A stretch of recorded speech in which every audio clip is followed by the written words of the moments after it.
YouTube, welcome back to the channel. I'm your host TKK and we are back with another video. Guys, hopefully you're having a good day. You're feeling good and healthy.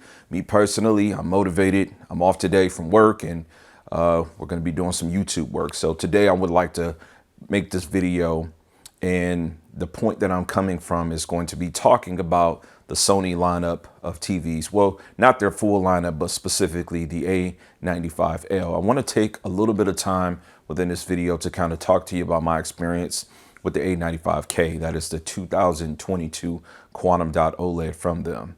So my previous upload, I actually took a little bit of time and I spoke briefly about Samsung's pricing because they leaked the price of the 77 class S95C. That's their 2023 Quantum Dot, and the price is fantastic. It's really good. I can see the Sony in the same size costing no less than $1,000 more, somewhere around there. But who knows? You never know what they're going to price that TV at. But I think that's a really good price point for Samsung. So that's really good for anybody that was interested in buying that TV in the 77. Me personally, I'm not interested in that TV in the 77. I am, however, interested in it in a 55 as a gaming TV. But the Sony side of things, man, listen, first of all, I want the Sony because, you know, it's going to be a movie room TV for me. I am currently, and I'll card in some video footage while I'm talking through this. So forgive me for regurgitating some older stuff, but I'm going to be taking my 65-inch A95K and putting it back into my bedroom. You know, I typically watch TV for anywhere in a time range of an hour to an hour and a half during the day. Typically, you know, after I've showered, getting ready to go to sleep, maybe I'm gonna watch The Wire or whatever show that I might be binge watching, you know, from my Plex media server. And so it's an enjoyable TV. I really do enjoy it.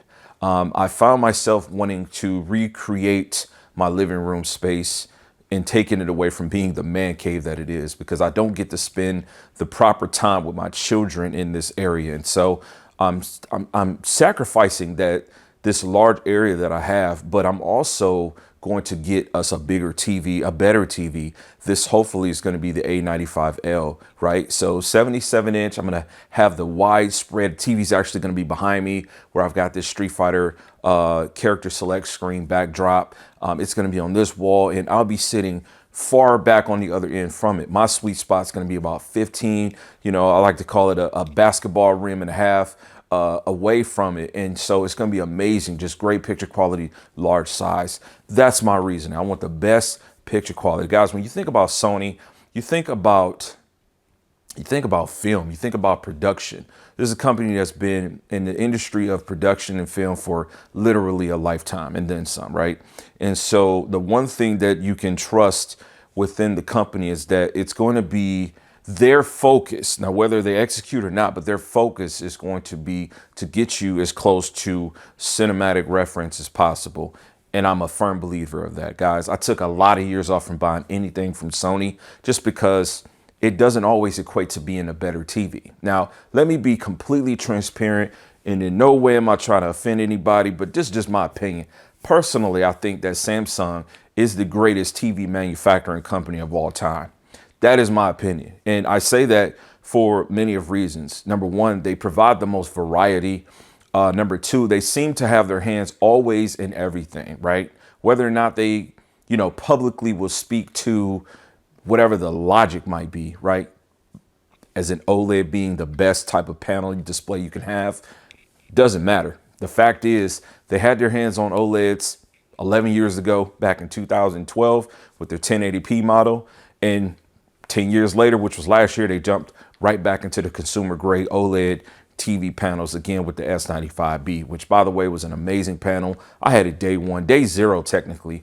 And, you know, until they blotched it with like the firmware updates, which honestly was an attempt for them to try to get a better cinema reference out of it. It was a pretty damn good TV, and especially the cost. So again, these are all kudos and good things to Samsung as a company. Definitely can't be slept on. But in my personal opinion, because they did not take the initiative to focus much on the OLED market, they lost a lot of business from me. And I'm a regular TV consumer. Like, Yearly, I'm buying many displays from many companies, and it really just comes down to whatever is going to please me. And this is why LG is currently my favorite company, because they've been most consistent with providing me with what I've enjoyed. Now, there was a time, and I know I'm kind of rambling, but I'm going to get to the point. There was a time when I actually purchased majority Samsung TVs, and I was buying the OLEDs, right? But the OLEDs just weren't giving me the gamer's edge in the Samsung were. They were giving me lower latency, better features, and it was just like, it didn't make a lot of sense for me to be buying a TV from a company that had a better display, but not better features that cater to me. Again, this is what a TV is supposed to be about. It's not just about gaming. It's not a monitor. It's not just about movies. It's not a projector. It's about a holistic package. And so LG eventually got to a place where personally I was satisfied with them. This is why you're going to be seeing more C2 content, because I'm going to be utilizing one of my C2 panels until I get me a G3. I digress. This is why, LG is my favorite. I just wanted to make sure I gave them some kudos too. So I do respect the big three, but what's going to be your motivation for buying a TV? I think that this is a very important question that we should have ironed out. For me, I know that in this room that I'm in, I'm going to want big screen. I'm going to want bright screen. I'm going to want the best cinema reference that I can get. The gaming side of it is not going to be such a big deal. So, things like not having 4 HDMI 2.1 ports are not going to hurt me, because they're not hurting me now. Plus, add to the fact I do have a decent audio system inside of this room, and it does feature me having a Denon audio video receiver, which does give me those things. So you just kind of got to, sacrifice to some degree and kind of figure out what you're going to have, right? It's similarly to the Samsung not having Dolby Vision. Now, I want to point out, I've downloaded about 16 movies right now that I'm going to be watching over and over and over and over and over that are Dolby Vision. And so I'm going to be looking to kind of compare the S95C or the S90C. It just really depends.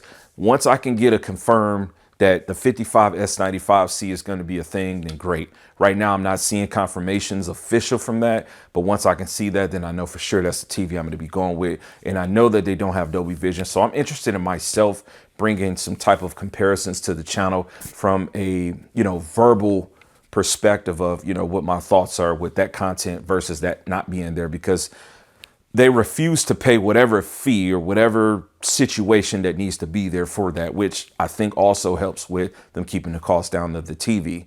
Guys, yesterday in my video, when I spoke about the Sony, I was questioning why they cost so much. They don't make their panels. They don't make their media chip. They don't make their operating system. Guys, I mean, there's a lot in their TVs that they don't produce. However, they do have a bunch of geniuses that make a damn good video processor. And matter of fact, in my opinion, probably the best, hands down, right? Added to that, they do try to lead with some innovation with like the camera technology. There's some wonky designs with the base with the A95K, but it's a phenomenal TV. It is built like a brick. I'm telling you, just firm, no crazy radical bends, got a decent heat sink onto it. Motion for me has been fine with the TV. It does give me the latest features that I do need. So I'm not having those issues like with the A90J in 2021. That TV didn't have the VRR working out the box. I don't even want to go into talking about that. But the point that I'm making is that to have the ultimate TV, you're definitely going to be bending or folding on something. Because even now with LG, we're to the point now where we're like, damn. So we're getting a second version of what a WOLED is with MLA, right? And now you're not even getting that with the C line, which my opinion with LG is what they're going to do is in the next year, the C4 is probably going to be what the G3 is this year. So I think the C line is going to get the MLA technology in the following year, so 2024. But that's kind of how they do their things. I want to know what you guys think. And I'm going to catch you guys on the next video. Peace. God bless. And as I always say, max love.